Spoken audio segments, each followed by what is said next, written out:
Cody the Renegade Gibson, fighting out of Elite MMA in Visalia, California.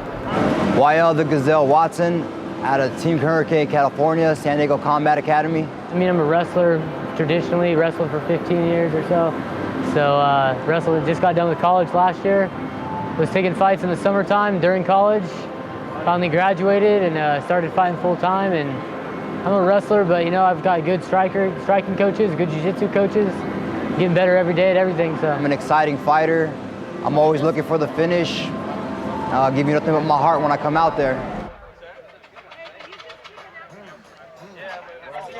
Walel Watson walking to the cage. He is 7-1, fighting out of San Diego, California. They call him the Gazelle, and he's a former semi-pro football player. He's ripped off 7 straight wins coming into tonight. In his 7 victories, Watson has shown a deep submission arsenal, but has KO power as well. The Team Hurricane, awesome product, showed that he can turn the lights out when he knocked out Gabriel Godinez in March of last year. The kind of guy that's a crossover athlete. He played wide receiver at San Diego Mesa College, played some semi-pro ball, realized obviously the NFL wasn't in the cards, and got into a sport that fits his frame. He's long, he's lean, he's lanky, but he's dynamic. He can knock guys out on the feet from range, and he's really sick in the scramble and can launch a whole variety of submissions. Works well from the front headlock, from his guard, a whole deep repertoire for Walel Watson. Always good to be diverse in the cage. Jordan mentioned the front headlock. I mean, you can do a lot of things with just that position alone, Phil. Yeah, there's a lot of submissions from there, a lot of ways to control a guy, take his back. It's a really underutilized position. And we're seeing guys in mixed martial arts now who do have a great front headlock. A Scott Jorgensen, for instance, the minute they get it, they can go, you know, power grip on a guy, straight guillotine on a guy. They can snap down and attack. They can snap down and take the back. If you can dominate from a front headlock series, you can do a whole lot of things in mixed martial arts that other guys are ignoring and neglecting. And you're not going to get hurt from front headlock position. You're not going to get submitted when you have a guy in front headlock, and you ain't going to get hit hard. It's a good place also too if you just want to think about what you're doing. I mean, you can get in that position, you know, sort of calculate what the guy's going to do underneath you, and you could rest and also make him carry a weight and grind him out. You can put him in, you know, make him work hard and while you rest. Even if a guy's not going to tap, you can put pressure on him. We saw that in the Kenny Ento fight. James Chaney's cut didn't explode for no reason. It's because Kenny Ento pushed down his head and controlled it, forcing the blood into his face. Walel Watson entering the cage, a bantamweight fight for him and Cody Gibson here at Tachi Palace Fights.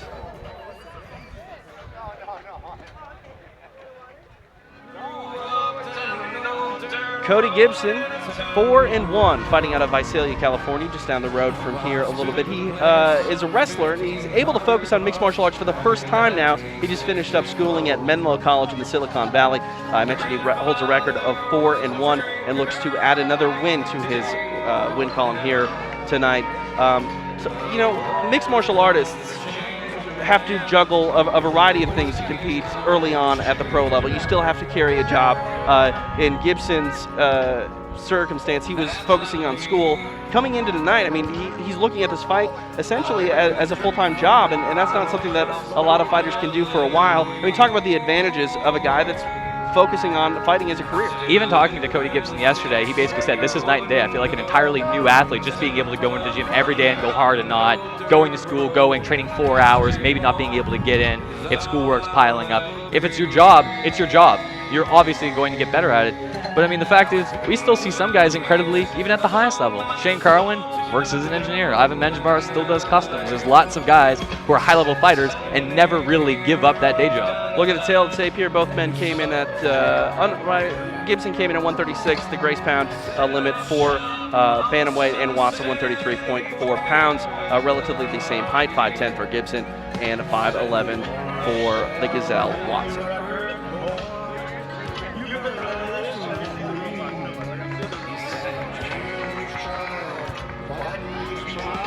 Let's throw it up to Joe Martinez as bantamweights are in the cage. And here we go, ladies and gentlemen. We are set with our next attraction. 3 5-minute rounds. This in the bantamweight division. Your referee in charge of the action inside the cage, Big John McCarthy. Introducing to you first, fighting out of the blue corner, a mixed martial artist standing 5 feet 11 inches tall. Official weight 135 1/2 pounds. He brings an outstanding professional record into the cage, 7 victories with just 1 defeat. Fighting out of San Diego, California, here is Walel Gazelle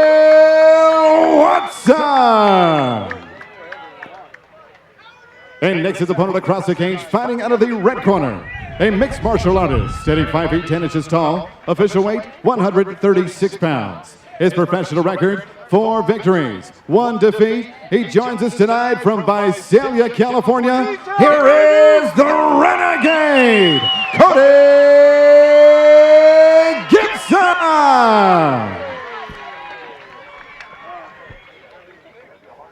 Walel Watson, Cody Gibson in the cage. Bantamweight action at the Tachi Palace Fights. A referee to get things started, Big John McCarthy. And we are underway, 3 5-minute rounds.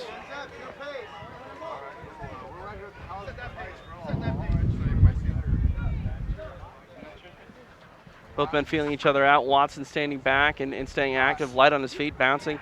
Look at Gibson here, gets a takedown, throws him down here, and Watson, wise and understands he's going to be on his back and maintains that guard position and gets the fight in a neutral area on the floor. A stereotype of lanky fighters, Walel Watson, not a great wrestler. His strength is definitely in the stand-up and when he's scrambling on the ground.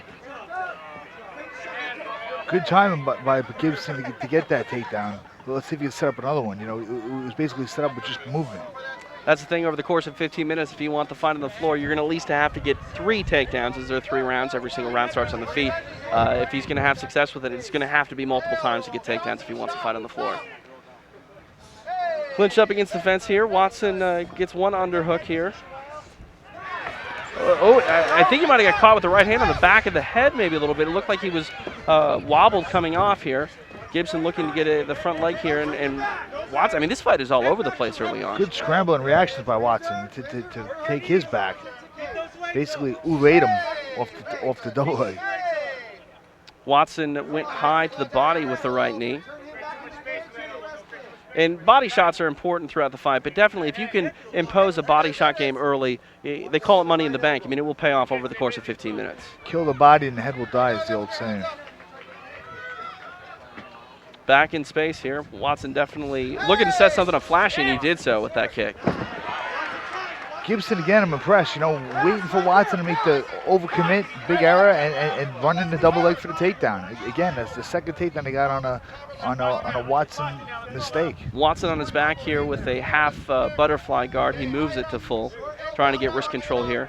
Wrist control is always iffy at times, as it can open up elbows from inside the guard. It can open up elbows. It can open up straight punch if you can't control a guy. Walel Watson's advantage in that he's got long arms, long limbs, and grip strength, as we're seeing him employ here. Umapalata, not a submission that is finished often, but it definitely sets up scramble positions. Watson gets a base here, but he's going to have to move out of there. He's not going to be able to eat punches. Looks like he's trying to roll through for a knee bar. Nice knee bar. He might have something here. Going for a toe hold. Gibson turned the wrong way, so now he doesn't have the benefit of going back into the cage, and now he's kind of stuck himself. A toe hold is one of those positions that you can fight early, and then all of a sudden your knee's ripping apart. You got to straighten your leg. He's got to really straighten his leg like he did right there, and that's how he escapes. He's not controlling the knee too much, and Gibson's able to get out of that. Well, Watson, a little crafty move there, placing just his foot, the palm of his foot, on the face of Cody Gibson, really obscuring his ability to properly defend. You look at Watson on his back here. He is in the full guard position. Let's see if he can set something up again. I mean, that whole entire scramble that almost got him a knee bar. Oh, look at this. This is an arm bar set up here. And that's DPS to step over. If he can't get over, this will be done. Watson going with one arm. He tried to roll him over with the other arm, sacrificed the position. You look at Watson's ground game here. He's definitely launching submissions, and if they're not working, he's at least inducing a scramble. Yeah, and he's making Gibson move, but he's still on the bottom. When you're on the bottom, you're losing, in my opinion. The opinion of the judges, not always my opinion, but the opinion of the judges, doesn't matter how many submission attempts you go for. When you're on the bottom, you're losing the round. Prognosticating what the judges are going to say is always hard. I think we might be seeing a holding pattern here because Cody Gibson doesn't really want to stand up with Walel Watson. He wants to be on the ground, but Walel Watson has this aggressive guard. So we're going to see Cody Gibson try to ground and pound, Walel Watson try to get a submission and try to sweep. Well, I suspect this is what we'll see for the next 11 minutes and change. I think you're right. You look at Watson here. It looked like he could frame up a triangle here, but Gibson wise to it. He gets nice to side. pass. Let's see if he can maintain this position. One problem I'm seeing with Walel Watson's ground game. His hips are high. He's no pressure. He's no weight on top of Watson. When Walel Watson's going for submissions, he's trying to move Cody Gibson into them physically instead of setting them up properly. You can't will your way to an armbar that way. You have to make sure that your hips and your pelvis are tight against the elbow if you're going to roll a guy. You can't try to push his body into your armbar. You mentioned the holding pattern that this fight is taking. You look at Gibson, he's very comfortable on the floor at the end of Watson's feet. If Watson was able to upkick the kneeled down opponent, because you look at Gibson here, he has more than the required points down to be a down fighter. If Watson was able to kick him in the face here, that would force Gibson to get out of there. And not only that, Walel Watson seems like the kind of guy who would be able to employ up kicks well, because he seems to have flexible knees. When he turns his leg, the rest of his leg turns with it. We've seen guys up kick like that in the past. Anderson Silva, Mazakazu, and Minari had a fantastic knockout in deep some years ago that way. If you have that kind of knee flexibility and you can aim at a guy's face when you're moving your hips, that's a big asset. 5 minutes done in the books in this bantamweight attraction. Cody Gibson and Walel Watson. If you're in the corner of Gibson, what do you tell him? I mean, we talked about the holding pattern. If he can maintain that, he could seal a decision. Keep doing what you're doing. Keep doing what you're doing. You're winning the fight right now, and you're taking the momentum away from Watson. After every takedown, Watson looks to slump a little bit. He looks a little wilted. Replay on the screen here. You look at Gibson trying to work the elbows from the guard, and Watson very active off his back. Jordan, when do you tell Watson, if you're in the corner, hey, we need to focus either being on the feet or you need to lock up these submissions because you could be losing the fight off your back? The problem is you can't will your way to a submission. If you can't catch a guy, you can't catch a guy. And staying on your feet requires defensive wrestling, and he hasn't shown the ability to stop Cody Gibson's takedown yet. So he's going to have to keep working on his back. The big issue here should be stop taking damage, because he's going for things and forcing them, and Cody Gibson's just answering with punches and elbows, punches and elbows. It's warm cage side right now. It's warm in the cage. These guys are rolling around too. Submissions aren't going to be as easy to catch later in the fight because sweat is going to become a factor. Yeah, when you're slippery, it's hard to lock something up. Round number 2 underway. I'm TJ DeSantis along with Jordan Breen and the New York Badass Phil Baroni here at the Tachi Palace Fights number 9. The contenders in Lemoore, California. The middle round underway between Gibson and Watson. Gibson right now looks too fresh and looks to be dictating it. He looks to be in more control of the fight right now. And he's being patient. We know what he's going to try to do. We know he's going to feint and try to change levels. But he's throwing that big right hand. His takedown opened up the stand-up. Oh, and it looks like Watson might be hurt here. I don't know if he was caught off balance. I didn't see the strike that landed. It would appear to be a cross between an overhand awkward right and a Superman punch. Definitely not great technique, but he followed up with a knee that hurt Watson and put him on his back. And that, I think, was really because Gibson went for it. He went for something that he really hasn't gone for in the first 6 minutes of this fight. We know historically this can happen as he finishes another fantastic takedown right to side control. I've been in this position before. When you're the better stand-up fighter, if you've been taken down and the guy's been on top of you, pounding you for a round, you don't want to go back there. You don't want to be there again. It takes away from your stand-up. All of a sudden, you're not as good as you were to round 1. We see this in the past historically. Matt Hughes wasn't a better striker than Maha Sakurai when he fought, but he really rung his bell with a Superman punch. You look at this, Gibson trying to make Big John McCarthy stop his fight, throwing the right hands. Watson able to turn away, not take too much here. Gibson throwing some less. Gibson definitely in control in this round early. Gibson working him over, just pounding him, making this a battle of attrition. And Watson, looks like he's starting to fold here, not able to keep up with the pace and grind of Gibson.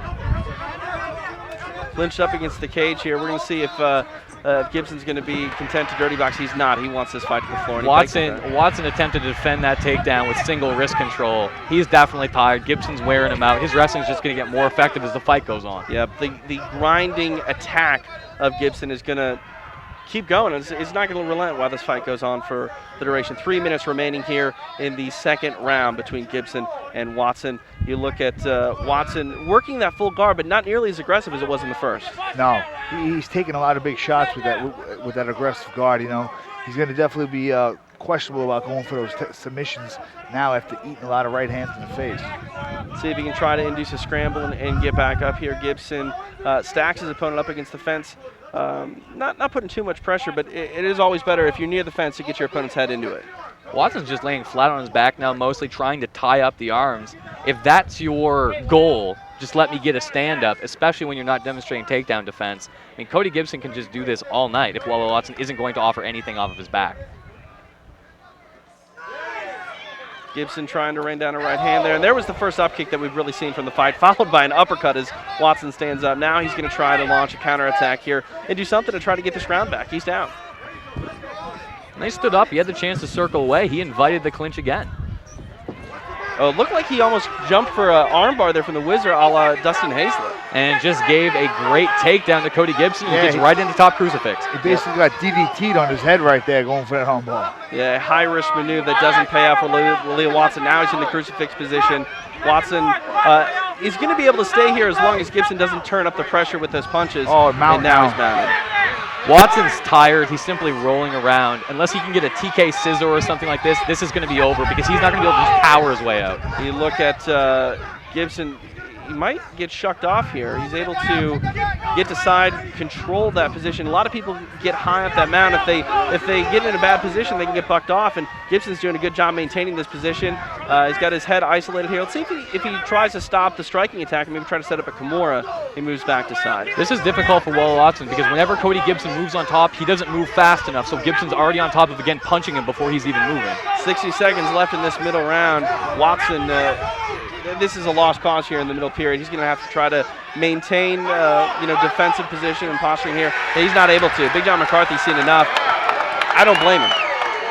Walel Watson wasn't taking serious damage there. He's upset, but the fact is he was outclassed, outmatched. He understands why it was stopped. He was trapped and being physically dominated in a position that he wasn't about to escape. A solid win for Cody Gibson.